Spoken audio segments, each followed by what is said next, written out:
Hello everyone, I am Enemy, and this is Ducktales 2. We are going to be running the good ending on difficult mode, but we are going to buy health upgrades, which is why we can afford to play on difficult. Otherwise, the end boss would be kind of a pain in the booty. Here we go. We're going to start off.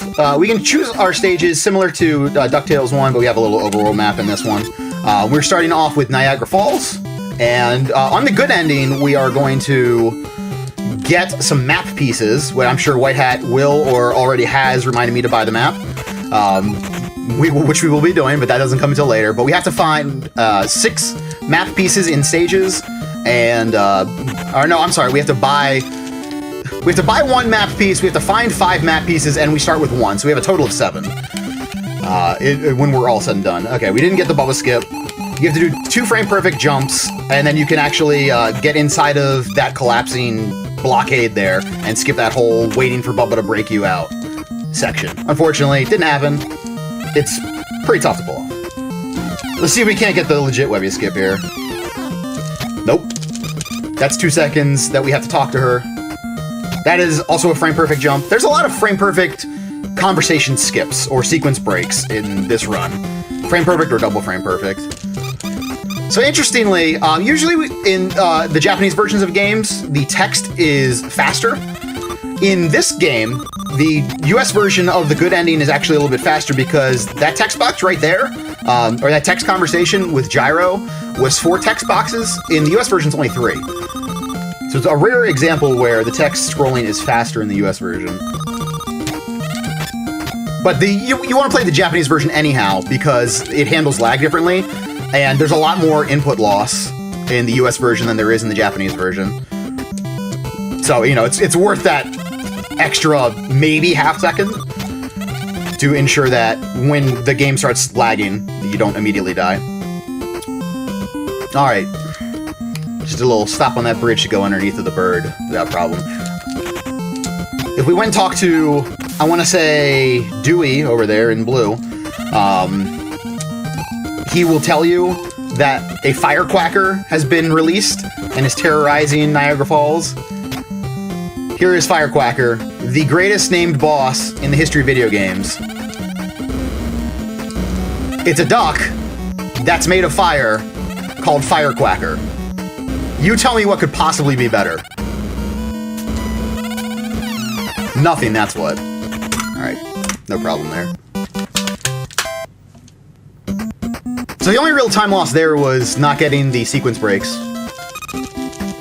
And since they're frame perfect, I don't feel all that bad about it. Alright, we're going to exit the store.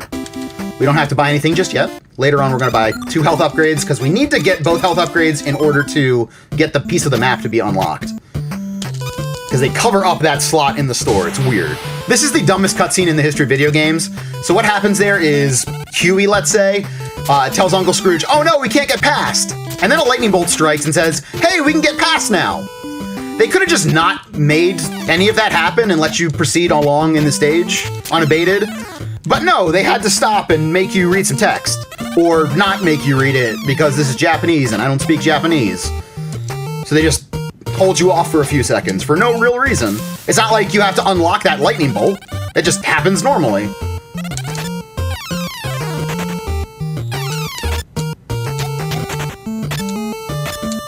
If I had to go to Niagara or something and collect the lightning bolt, that'd be one thing, but that's not the case. It just does that whenever you start the stage. All right, we're gonna come up here and we're gonna get our next map piece.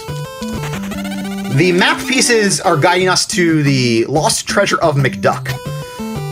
So that is how we achieve the good ending, by collecting that and beating the game. But we are in the Bermuda Triangle right now on a sunken pirate ship. It doesn't look all that sunken. There was a little bit of water back in that previous stage. No PL damage boost. Sorry, PLD. We're on difficult. We gotta play it. Have you seen the DuckTales 1 run? We gotta play this one a little bit safer. Alright, we're gonna talk to Gyro here. Every time we talk to Gyro, he gives us an upgrade to our cane. Let's see, the 3 upgrades are The cane can pull heavier objects. The cane can golf swing to destroy blocks of tougher constitution, and the pogo can break through tougher blocks. Those are the three. Pirate duck, not a big deal. Just kind of sit up on that upper right hook and hit him when his iframes go away. Even with a late split, we saved a little bit of time there. That's nice. No problem with that stage. All right, skipping the menu again. We're gonna say, hey, we have 3 pieces of the map. All right, Egypt.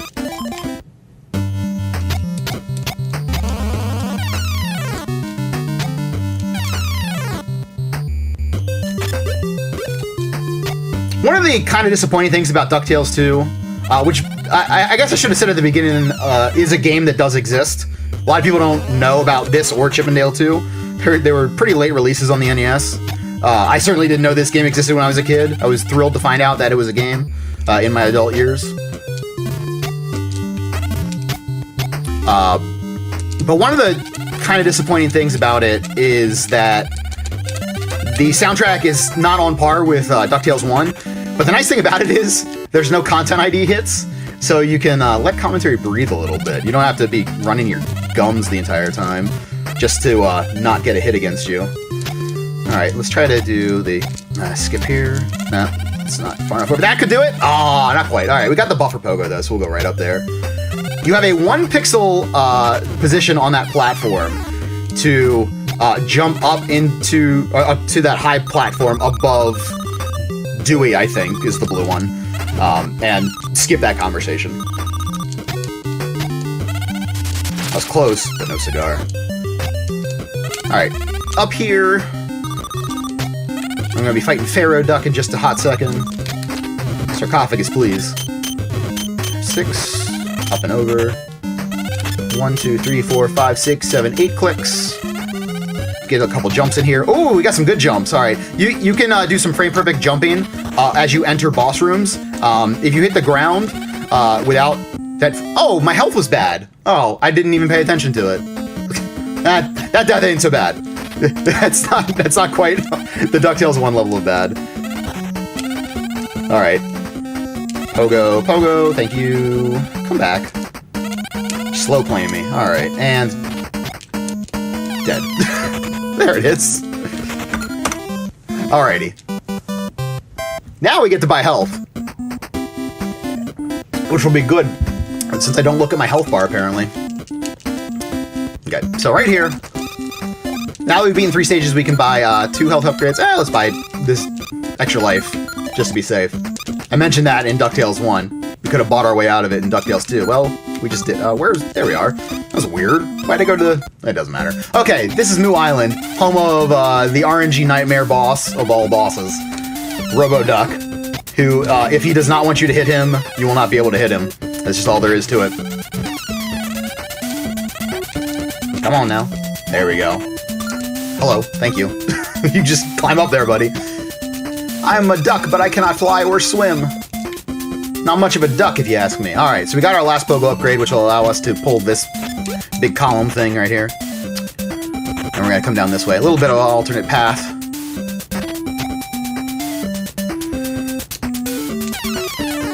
And we'll see what we can do about the launch pad skipping here. That's another double frame perfect trick.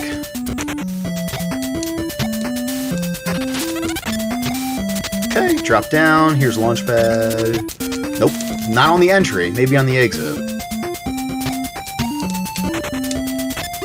We have a little puzzle here. Earlier in the stage, there's a little background scene that kind of shows those spaces that we just dropped the not E-tanks into as being colored in.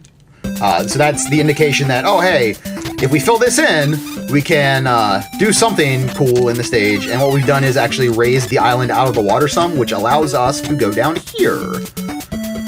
And that's going to let us get the next piece of the map. We get that good Mojo doll for the extra life. We get this staff. It's just a secret treasure. It has no value to the completion of the good ending run. It just happens to be in our way. And now we get to break blocks for the next 30 seconds or so. hard labor for Scrooge McDuck. This is the hardest he's ever worked a day in his life.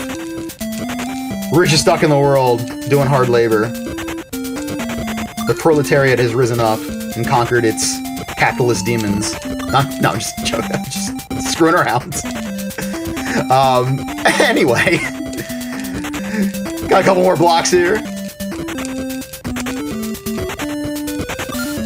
There needs to be a cane where when you golf swing one, it just sends the shot through all the rest that are in its way. So we're gonna do a death warp here, which is why I both bought and picked up an extra life. The idea is that you're supposed to go the high route and break through a whole bunch of other blocks. But that takes an extra 11 seconds over taking a death warp, so why the hell would you ever do that? It's crazy. Alrighty. This is Robo-Duck. If he doesn't want me to attack him, this is all we can do. Just hang out. Oh, okay. Alright, we're getting Duck-Fisted. I saw Duck-Fist in chat earlier. He was showing up just for this game, I assume. Thanks for nothing, Duck-Fist. Come on, man. As far as I know, Duck-Fist's name has nothing to do with this boss, which is funny to me. And what are the odds that there's actually a duck that shoots fists at you? Alright, so we got good positioning here.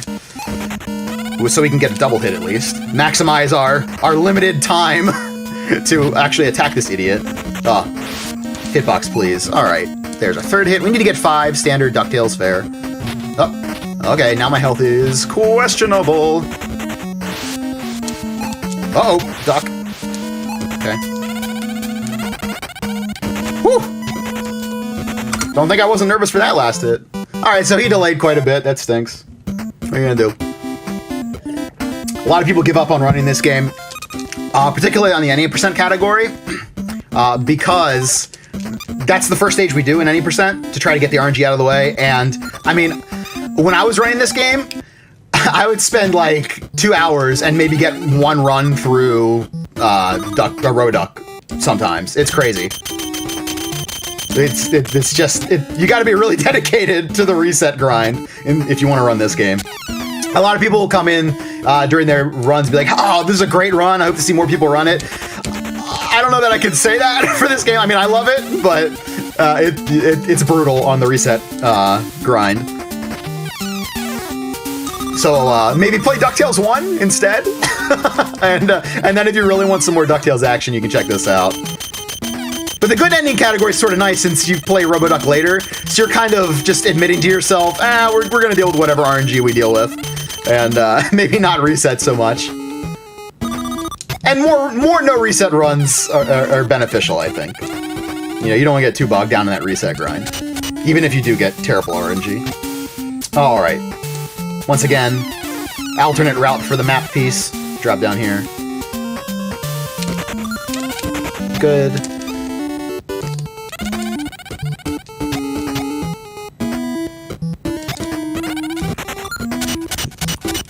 That was weird. I couldn't grab that chain until I got boosted off that guy. Okay.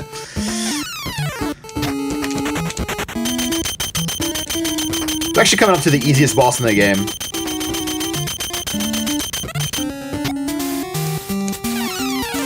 A sorcerer duck. Let's see if we can get some jumps in here. Ah, no. I wanted to... Okay, so he doesn't have a hitbox right there. So even if I did the early jumps into the boss room transition, I still couldn't have hit him. I jumped on top of him all day at that time, but until he teleports one time, he doesn't have a hitbox. So unfortunately, you can't get an early hit. In the Game Boy version of DuckTales 2, though, you can absolutely get an early hit, which is really cool. All right. So now we're going to buy the map, or we're not going to do good ending. We're going to switch this real quick to any percent. But no, we're going to buy the map here. And that will allow us to complete the map, which will hopefully tell us where we need to go to find this lost treasure of McDuck. There we go. We have 7 map pieces. Hey, we completed the map. Feels like we don't need all of those map pieces to been able to read that map, but turns out that the lost treasure of McDuck was in Scrooge's castle the entire time. Yeah. That's like so many things. It just is in our basement, and we lost track of it. Dancing on the raft while we wait. Also, this basement is super flooded. They should call a plumber or something, because I guess it wouldn't be a plumber. The foundation specialist. I don't know. I should know who you call a contractor of some sort. Yeah. Anyway, we're almost done this stage. It's pretty short. And oddly, so we have to fight another boss, but it's a different version of the same boss we just fought. I don't know. I mean, God bless them for putting the easiest boss in the game back in their second time. They could have made it Robo-Duck a second time, which would have been just awful, and make this category pretty unplayable, actually. But instead, yeah, they went with Sorcerer Duck. Now, if we get hit by his fireballs, we get turned into a frog, and we lose an entire cycle of attacking. We don't want that. That's bad news. So we're just going to do a buffer pogo, get over the shot, and easy peasy. Should I try to rush this last one? Yeah, we should. Yep. I had to go for it. What the hell? Zip. There you go. Don't get hit again. I don't know what happens if you get hit again. I assume nothing. You just lose damage. All right. There we go. The chest will always spawn on the opposite half of the screen that you're on when it's time to spawn. So if you're like 1 pixel to the left of the center line, it'll spawn on the right. So I was trying to walk to the left, assuming it would spawn on the left since I was on the right. And it spawned on the right because I ended up on the left earlier than I thought. Everybody got that? There we go. All right. So you gotta remember that this game came out in 1993, which is a year after a movie called Terminator 2. And I mentioned that. That seems like a non-sequitur, right? Well, I mentioned that because here's the final boss, D1000.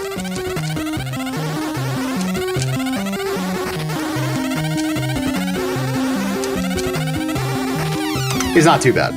we just you gotta tank him, which is where the 5 hearts or 5 health really comes in as beneficial. But that's it. You get those jumps on top of him, let your health bar do the work, and rescue Webby. There's a good ending. This ending scene takes way too long though, so it's kind of a bummer ending. Really, the good ending's not worth it, but it's a fun category to play because you get to play extra Ducktales. So yeah, thanks for watching. I'll be up next with Jaws as we're going to switch over here real quick, show you guys some of the lovely events coming up here on RGL TV. So stick around for that as we transition over to our new producer, and we will be back with the movie block here on Retrothon, kicking off with Jaws. So stay tuned, everybody.